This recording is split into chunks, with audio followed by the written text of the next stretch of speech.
Shalom, salam damai saudara-saudara yang terkasih dalam Yesus Kristus. Kita bersyukur bersama di dalam firman Tuhan pada hari ini. Kita berdoa.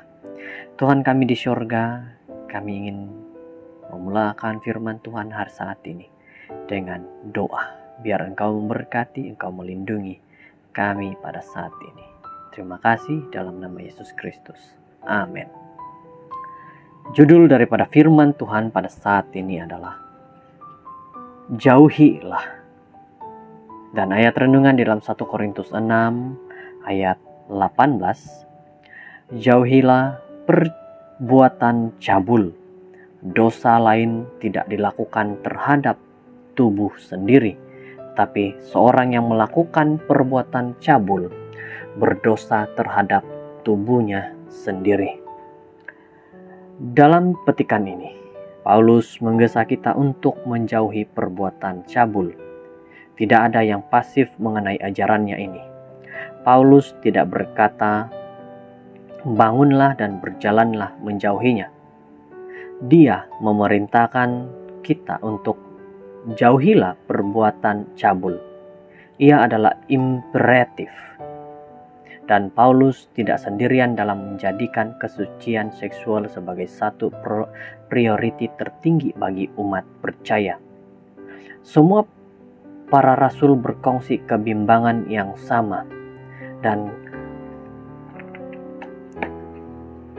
kedua-dua Alkitab, Perjanjian Lama dan Perjanjian Baru, dipenuhi dengan nasihat ajaran dan peringatan bagi umat Tuhan untuk menjauhkan diri dari perbuatan seksual yang tidak bermoral.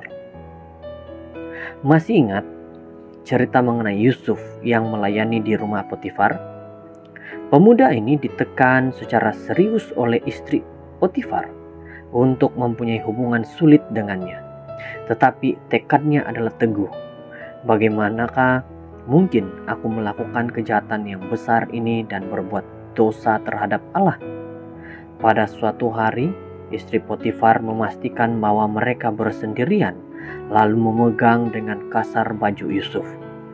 Tindak balas Yusuf menuruti secara tepat nasihat Paulus, dan dia melarikan diri dari tempat kejadian, meninggalkan perempuan yang marah itu yang sedang memegang bajunya. Tolong perhatikan, dia tidak berhenti untuk berunding dengannya. Dia juga tidak hanya berdiri dan berjalan pergi. Dia berlari. Yusuf menyadari akan keseriusan tindakan istri Potifar dan akan bahaya dari situasi tersebut. Maka dia melarikan diri untuk menjauhkan diri daripadanya. Adalah menarik untuk diperhatikan bahwa ayat kita untuk hari ini sangat berkaitan dengan sebuah ayat yang sering dipetik. Kamu tentu tahu bahwa tubuhmu itu tempat kediaman Roh Kudus yang telah dikurniakan Allah kepadamu. Tubuhmu bukanlah milikmu, tetapi milik Allah. Ayat 19. Ayat ini juga digunakan untuk mengingatkan kita bahwa kita perlu menjaga tubuh fisikal kita dengan tidak mengambil beberapa makanan dan bahan kimia tertentu, dan dengan makanan yang dengan betul dan bersenam. Dan ia adalah karena tubuh kita ialah bait Roh Kudus. Maka kita perlu ingat untuk menjauhkan diri dari cadangan perbuatan cabul saja pun.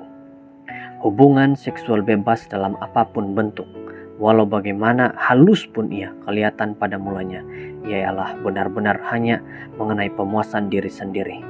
Walaupun setan mungkin menenun jaringan yang memabukkan untuk menarik kita masuk ke dalam, perbuatan seksual yang tidak bermoral adalah bertentangan dengan perintah Tuhan bagi kita.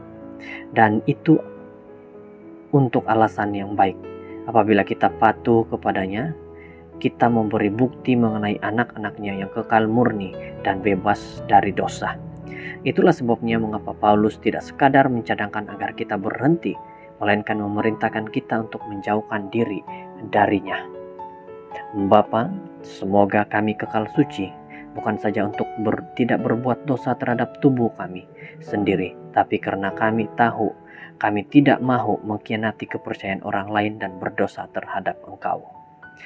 Firman Tuhan berkata, jauhilah daripada semua hal-hal dosa, terutama sekali perbuatan cabul. Ini adalah nasihat yang baik bagi kita pada hari ini. Kita berdoa. Kami berdoa bersama pada saat ini yang Engkau berikan nasihat kepada kami bahwa kami perlu menjauhkan perkara cabul daripada kehidupan harian kami. Terima kasih nasihat, terima kasih teguran-Mu. Di dalam nama Yesus Kristus. Amin.